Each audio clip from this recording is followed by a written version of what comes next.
Welcome back for another video. We're 1 week from the first deadline of the season now. How's everyone's teams coming along? There's lots to update you on with my team. I cannot wait for this season to get going. I'm really overwhelmed by the popularity of the Focal app. 40,000 new users just this pre-season alone.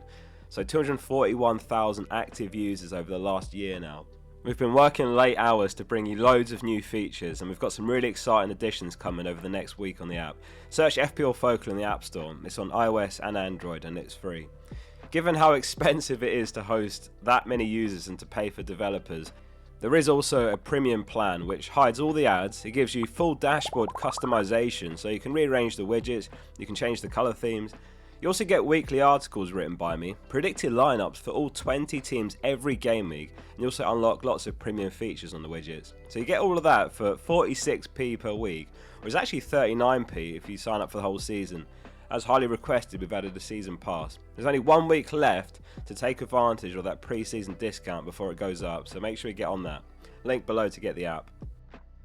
In goal is one position that I've not wavered with Sanchez. Chelsea clicked defensively at the end of last season. They kept 6 clean sheets in their last 11 games, and he's got the potential to match or even outscore the 5.5 keepers, which is why he's in. However, it has just been announced that Colwell has suffered an ACL injury in training the other day, and yesterday he underwent surgery for that, so he's going to be out for a long time. It's going to be a massive loss in left centre back. And Chelsea's centre back pairing is a bit unclear now, isn't it? And it's certainly less settled. Who will it be? Like Chalobah for Fada maybe? I'm not as keen on the other 5 keepers, so as it stands it's still Sanchez, or I drop down to a 4.5 keeper. Which keeper have you all got at the moment? In defence, the back 3 is Van de Ven, Murillo and Vardiol. So the elephant in the room is Spurs literally just got battered by Bayern 4-0, which is not what you want to see when you own a Spurs defender. I'm trying not to be reactionary, like Bayern are an unbelievable team, and they've got the best clean sheet odds for Gameweek 1 Spurs, home to Burnley, so... The other thing is, he's not a set and forget starter in my team. The plan is to rotate him in and out of the starting 11. Let's also not forget, they kept a clean sheet against Arsenal before the Bayern game, and they were missing a lot of players versus Bayern, though some of those will be missing Gameweek 1 as well, some will be back. I'm still investigating the 4.5 defender rotations. I'm also expecting Spurs to be a much better defence than they were under Ange, so I still think there's value there.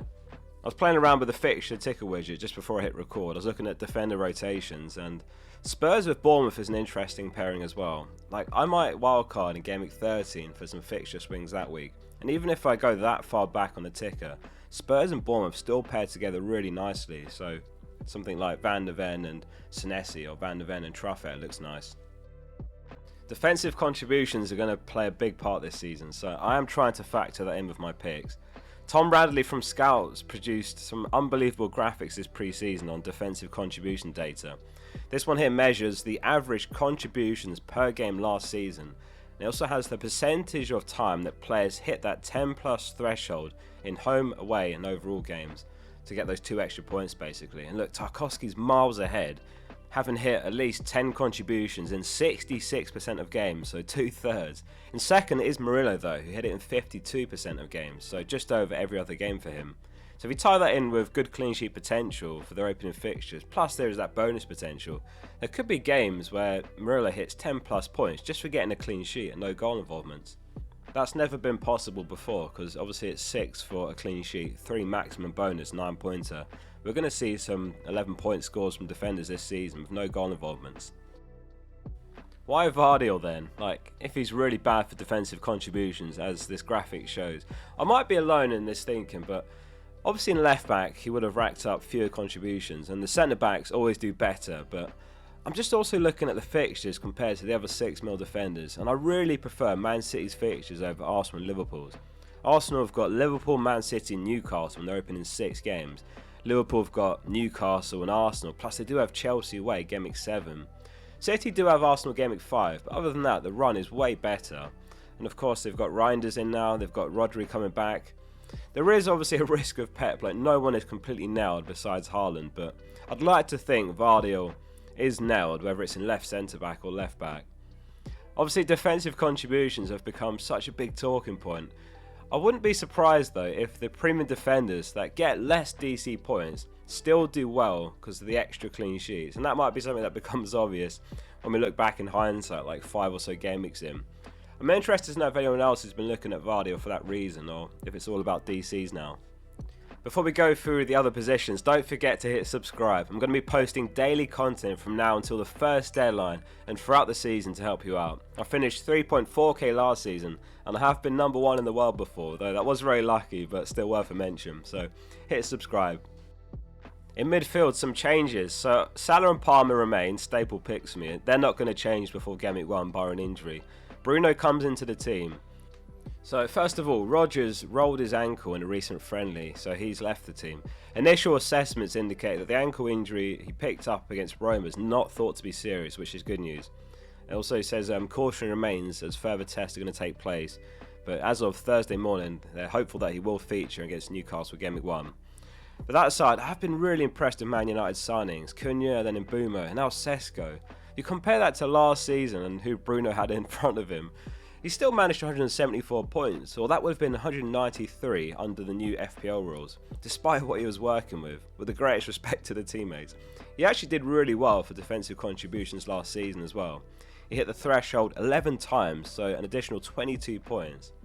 The models are really bullish on Bruno as well, as they often are, but even more so with those DCs up for grabs now. He can be one of those that you really need to time right. Like I had him last season from Gameweek 1, he didn't do much for me, but there were times last season where he's producing really consistent big scores. The table here is from Scout with the DC points and other goodies. By the way, today is the last day Scout are doing their 47% pre-season discount, so sign up now before it's too late. In addition to the award-winning articles, fixture ticker, data tables, player comparison and everything else they've got, they've also recalculated every single player's points last season, with defensive contributions, the new assist and bonus rules, and also position changes factored in. It's been the standout pre-season data for me. Use the link below to get the discount. And look who's second on that table, Anderson for 5.5 mil. He got a whopping 36 additional DC points, which would have placed him on 143 points last season. And let's not forget, it took a while for him to break into the starting 11 properly as well. Between Gameweek 1 and Gameweek 14 last season, he completed 90 minutes once and he was benched quite a bit. With more starts, in theory, he could push 160 points, which would be some return for 5.5 mil.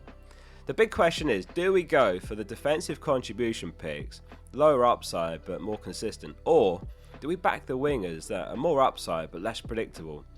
Rob T's provided projected points here for the best midfielders under 6 mil.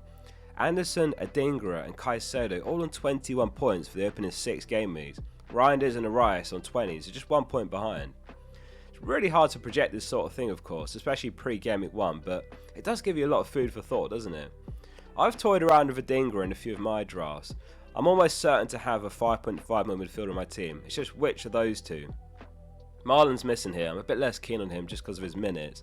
I think he could do really well, but I just don't expect him to get 90 often. I want someone that's going to get around 90 minutes every game. Up front, a couple of changes. It's Thiago, Watkins and João Pedro.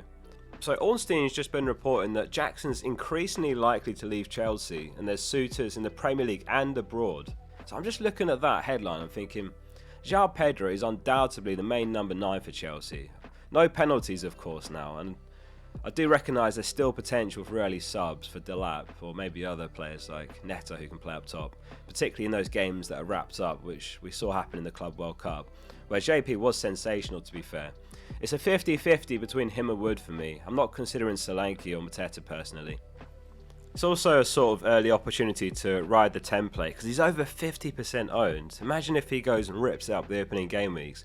We're all going to be left behind if we don't own him, but yeah, I haven't ruled out getting Wood over JP yet. It's one of the two. Another bit of transfer news. It's been reported that Wissa to Newcastle will happen. If that is a done deal by Game Week 1, then I love Thiago for 6 mil. The 5.5 mil forwards, you know, like your Muniz's, Perot, they're just not as appealing to me. And the 6.5 mil forwards, they're great, but they do come with sacrifices elsewhere in my team. There's a fair chance to be on penalties as well if Wissa leaves. Are any of you considering him? Watkins has scored in his last 4 pre-season games in a row, and the fixtures are excellent long term, so he's quite a comfortable pick for me, and he does feel locked. I'm not going to overthink this one. He's Premier League proven as well, and that just makes way more sense to go for him than Gyökeres initially from Game Week 1. Like, if the Arsenal striker hits the ground running, then it's one I'm going to look at later personally, not from Gameweek 1. So on the bench, it's Dubravka, Guehi, Billo and King. So Dubravka is now a Burnley player. He's just such an obvious pick for 4 mil. There's no other keepers for 4 mil that we're expecting to start.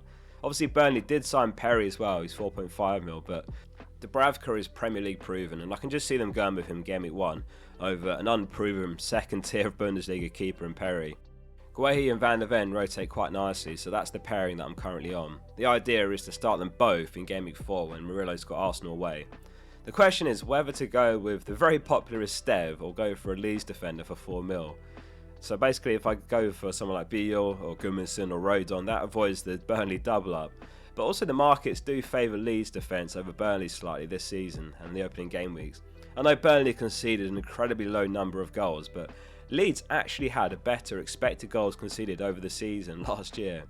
Meslier and Trafford were the difference makers for the right and wrong reasons.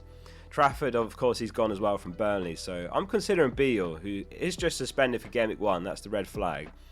He was signed from Udinese this window and he's going to slot in at left centre-back. If I do go for Esteve, then I'll start him home to Sunderland in Gameweek 2, whereas with Billo, I'd have to play Guehi home to Forest in Gameweek 2, so lots to think about still. Let me know what you think of the team, and thank you for watching. Do hit subscribe below if you'd like to watch more content like this. It's completely free and you can always change your mind. See you soon for the next one.